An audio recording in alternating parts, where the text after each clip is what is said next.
sectors in Nigeria, namely power and renewable energy, petrochemical and gas, maritime shipping and ports, automobiles, mining, agribusiness, healthcare and pharmaceuticals, ICT, and railway. Nigeria has very attractive investment opportunities with some of the highest returns on investment. The federal government, the president said, is committed to removing all impediments to private sector participation in those sectors by creating policies that will ensure consistency, predictability, and a level playing field.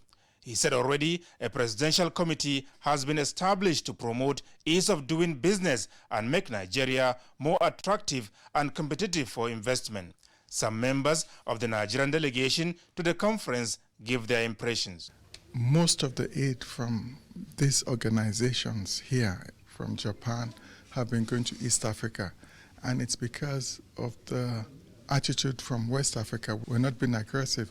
You can't just sit at home and expect people to be throwing money at you. You have to show interest, that you're interested in aid, you want to work with the Japanese company. So for the president to be here is showing seriousness on his part. When I look at all of the benefits in the last 2-3 days that we started, it speaks to my own economic agenda. We can harness all the contact, all the opportunities that are available, right, and take them back home and be able to say to our people, our thoughts are also part of the global thought. We're looking for support from the Japanese government in terms of creating jobs, especially in the areas of technical and vocational education, so that the teeming youths roaming around Maiduguri and its environs and other local government areas shall be engaged, thereby reducing the high unemployment rate, which consequently entails reducing the insurgency in general. In the meantime, in furtherance of the existing bonds of friendship and economic cooperation between Nigeria and Japan, discussions are ongoing on the establishment of a joint business facilitation council soon to be launched in Abuja, aimed at enhancing trade and investment between the two countries. From Yokohama, Japan, Adamu Sambu, NTA News. And still on TCAD 7, Nigeria and Japan have resolved to work more closely together towards enhancing the highly beneficial relations between the two countries in critical economic sectors for the benefit of their peoples. Now, this was the outcome of the high-level talks between President Muhammadu Buhari and the Japanese Prime Minister Shinzo Abe on the margins of the Tokyo International Conference on African Development in Yokohama. State House correspondent again, Adamu Sambo, reports that President Buhari in particular sought the support of Japan in combating piracy and other acts of criminality in the Gulf of Guinea. During the high-level engagement between President Muhammadu Buhari and the Japanese Prime Minister Shinzo Abe, more areas of collaboration and cooperation were discussed as part of efforts towards boosting existing relations, as explained by Foreign Affairs Minister Geoffrey Onyema. The President, talked about the challenges that Nigeria is facing, the terrorist challenges, the support of Japan through the UN with the humanitarian challenges that we have, and invited Japan to invest more in Nigeria, particularly in the automobile sector, and with the possibility of building assembly plants for some of the Japanese made car products. The Japanese Prime Minister, promised to continue to support Nigeria in the terrorist and security challenges that we're facing in the country, and and would also look into greater investment within Nigeria by Japanese companies. Prime Minister Abe, who commended the Buhari administration for taking Nigeria to the next level, pledged a $300,000 support for Nigeria's Defense College, as well as 12 million yen for the country's public health sector. The rising tensions on the Korean Peninsula and the reform of the United Nations were also analyzed as Japan solicited Nigeria's support for its candidates to the International Court of Justice and the Universal Postal Union. Meanwhile, a memorandum of understanding has been signed between Nigeria and the European Union Commission. This was when a delegation from the Commission, led by the Commissioner for International Affairs, visited President Muhammadu Buhari in Yokohama. The European Union had a package of 512 million euros to assist Nigeria in various sectors of the economy, including health, education, and power supply, which is now being increased by 50 million euros. Bulk of the money will be devoted towards addressing prevailing security and humanitarian challenges in the northeast, particularly Borno State. The President gave an overview of the situation in the northeast and the challenges being faced in the northeast, and welcomed very much this support from the European Commission. And he indicated that this would also fit in and complement a lot of work and investment that's going into supporting that part of the country. I'm so much delighted and overwhelmed. The Northeast Nigeria, and in particular Borno State, has been receiving a tremendous support from the EU. The Borno package is one of the EU grant to Borno State, which was signed last 2 years. It is an ongoing project. I'm happy to note that additional 50 million euro is just added now. It's just being added now to the existing funding, and I think this will go a long way in ensuring that the resilience of the community is being enhanced. President Muhammadu Buhari's engagements in Yokohama, Japan, continue. From Yokohama, Adamu Sambu, NTA News. And still joining Adamu Sambo in Japan, who reports that President Muhammadu Buhari says the values of the Nigerian nation are not in any way represented by the few citizens of the country indulging in criminal activities abroad. At a meeting with leaders of the Nigerian community in Japan during his official engagements in the Asian country, the president described as unacceptable the negative impact of the actions on the nation's image and pleaded with them to change their ways. President Muhammadu Buhari told his audience that Nigerians in the diaspora, as the face of Nigeria globally, must remain the nation's ambassadors for good. We will not condone any crime, whether at home or abroad, and we will also not allow these Nigerians define us as a people with reputation or criminality. He described as pleasing that there are millions of Nigerians all over the world who are truly making Nigeria proud, having excelled in various fields of endeavor, both professionally and individually. I call on you and encourage you to continue to contribute your quota by helping to develop your host country and Nigeria. Japan is at the cutting edge of technology and efficiency. Collectively, your resources, skills, and talents will be a positive force for our country, which can help accelerate our national growth and development. President Buhari made a case for Nigerians in Japan to encourage legitimate Japanese entrepreneurs to invest in Nigeria, assuring them of the necessary enabling environment for their investments to thrive. He promised to effectively secure Nigeria, diversify the economy, fight corruption, and provide the desired infrastructure as the government shifts the nation's trajectory on the path of sustainable growth and development.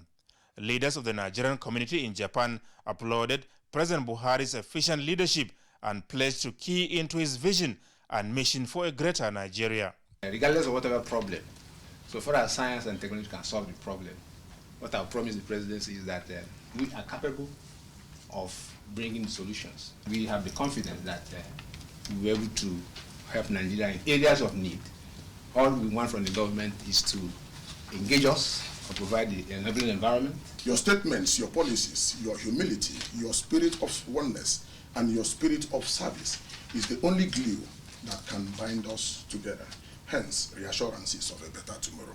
The engagement with the Nigerian community in Japan, coordinated by the chairman of the Nigerians in the Diaspora Commission, Abike Dabri Erewa, was the first since President Muhammadu Buhari's inauguration for a second term of office. From Japan, Adamu Sambu, NTA News. And back home, let's get the latest details in the financial sector with Onange Fiveace. Welcome to business segment of the news. We begin on a cheery note as Nigerian rice millers crash the price of rice. Our 50-kilogram bag of rice will now sell between 13 to 14,000 naira. This follows an agreement between the federal government and Rice Processors Association of Nigeria that the price of rice should not exceed 14,000 naira per 50 kilogram. All the mills now are opened, producing in almost 100% capacity. And you could all know, because of the good rain we have, we are expecting a bumper harvest in terms of paddy production this year by the grace of God. We all agree that we are going to sell our rice from now on 13,300 minimum, but upon that, there is no Nigerian rice that will be sold above 14,000 naira. The price slash is a result of the efforts of government to curb smuggling of foreign rice into the country. Statistics released by the rice millers and the federal government indicate that Nigeria's rice milling capacity exceeds 5 million tons per annum. Meanwhile, the Nigeria Stock Exchange has revealed plans to attract more investors to the capital market by hosting the 4th edition of its market data workshop to create awareness on various products. The NSE said in a statement that the event had been scheduled to hold in Lagos next month under the theme Partnerships, Products and the Customer. That's it on business. I'm Onengiye Fineface. Nigeria is to strengthen her livestock policy to ensure that all animals coming in and out and going out of the country are properly documented according to ECOWAS Transhumance Treaty. Consequently, the Minister of Agriculture and Rural Development, Mohamed Sabo Nanono, is advocating a proper documentation and effective monitoring of headers on transit. Musa Baba Aliyu has the details. Nigeria has been a major transit country for livestock and pastoralists moving from West to East African countries. The country under the ECOWAS Treaty opens her doors for herders on transit across West Africa. The ECOWAS Transhumance Treaty provides that movement must be monitored and the number of livestock registered. It is in the light of these that the Minister of Agriculture and Rural Development, Sabo Nanono, says undocumented migrants are responsible for most of the crisis with farmers. 50, 60 years ago, any cattle coming from Niger, Chad, Cameroon, or any of the neighboring countries, at the border they will be registered and they will be made to pay tax.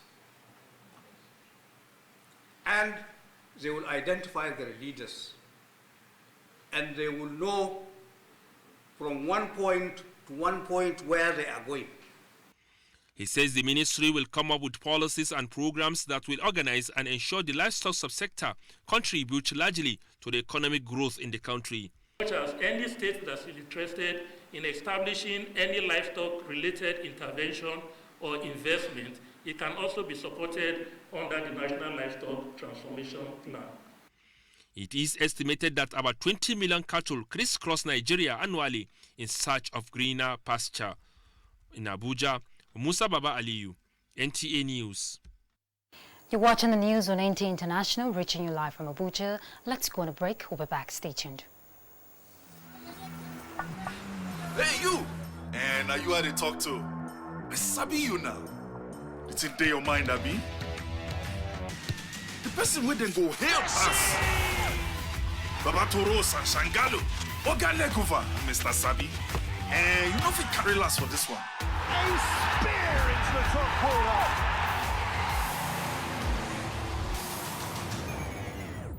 We Sabi say Peking go crawl before in waka.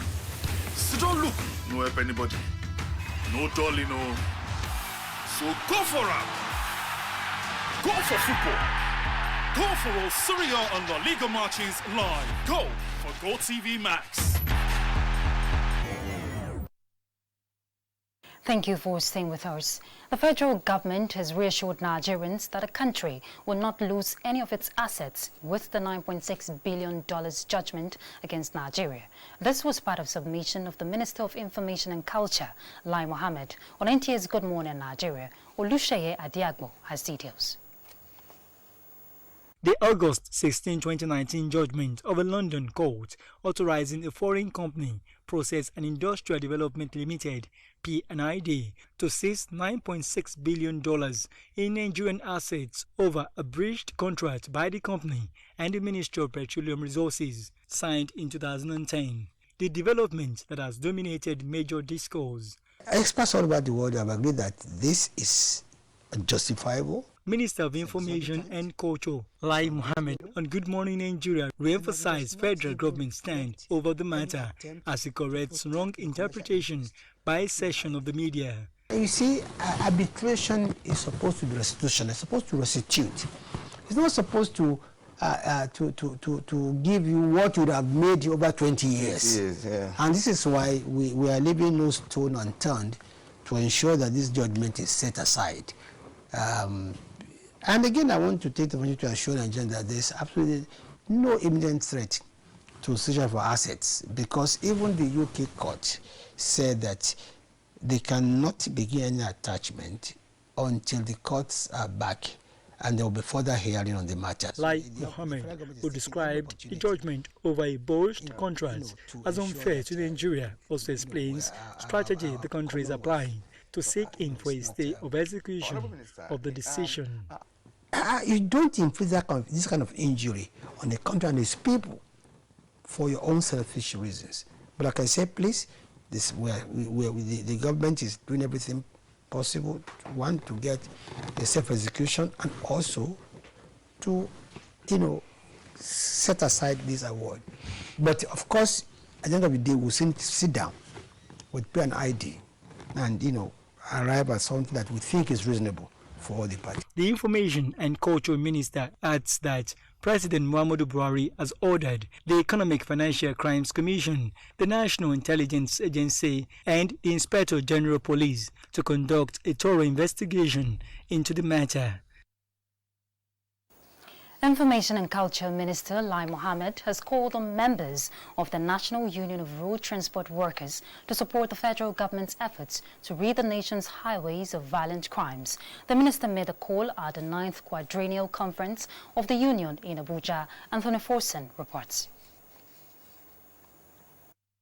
While calling on members of the union to support government's efforts in putting in place measures to tackle the challenge of insecurity on the nation's highways, the minister said the call has become imperative. Your most important role of conveying people and goods and services across the country as a no-smell measure fostered national unity, enhanced trade and commercial activity across the country, and ultimately boosted the economy. Lai Mohammed, however, acknowledged the challenges the union has gone through due to infrastructural decay, especially in the area of roads, and insecurity on the highways, commended their resilience in keeping faith with the present government under President Muhammadu Buhari. Specifically, support the government in the fight against insecurity by providing timely information to the security agencies, particularly on all the black spots on the nation's highways. Your members cross the length and breadth of the vast nation, and collectively, you have great access to information that can help to make our road and our country safer. Already, the minister maintained that the $650 million presidential infrastructural fund is aimed at accelerating the ongoing construction work on the Second Niger Bridge, Lagos-Ibadan Expressway, East-West Road, Abuja-Kano Expressway, and the Mambila Hydroelectricity Project. There were goodwill messages to the conference, all targeted at encouraging the union to embrace modern transportation techniques as is obtainable around the world. The outgoing national president of the union spoke on lessons of his 8 years tenure. Those I'm leaving behind is to learn from the services that I rendered for the organization, if I emulate it and build upon it, the union should grow beyond what I left it. A new leadership to run the affairs of the union is expected to emerge at the end of the conference. In Abuja, Anthony Forson, NTA News. Reports just reaching us says voting is about ending at the primaries of the All Progressives Congress holding at the Confluence Stadium, Lokoja, the Kogi state capital. We'll bring you details in our subsequent bulletin. The 12 finalists competing for the top 6 positions to represent Nigeria at the forthcoming 2019 International Junior Science Olympiad have been presented to the Minister of Science and Technology, Dr. Ogbonnaya Onu. The finals comes up in Doha, Qatar in December, and Justin Bem-Unyi reports that the finalists will be selected based on merit from a pool of students currently undergoing training. The International Junior Science Olympiad is an annual team competition in the natural sciences focused on biology, chemistry and physics for students not more than 16 years, drawn from more than 80 participating countries.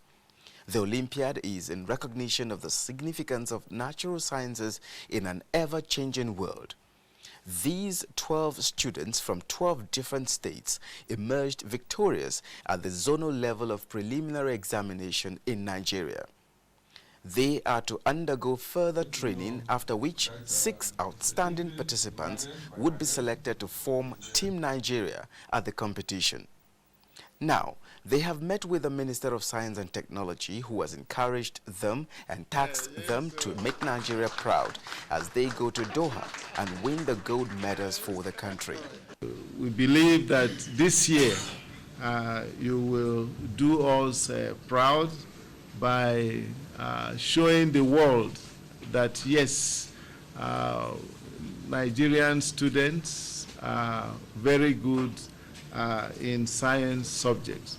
We are doing this because we believe that the future of our great nation is in the hands of young people like you.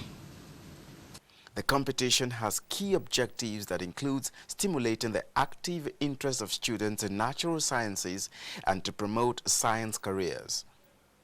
In Abuja, Justin Bem-Unyi, NTA News. And on to sports. With 3 days to the end of the 12th African Games in Morocco, athletes have been urged to compete clean as Nigeria currently occupies 3rd position on the medals table. Tamara Ebiwe brings us more on the African Games. 36 states, including the FCT, have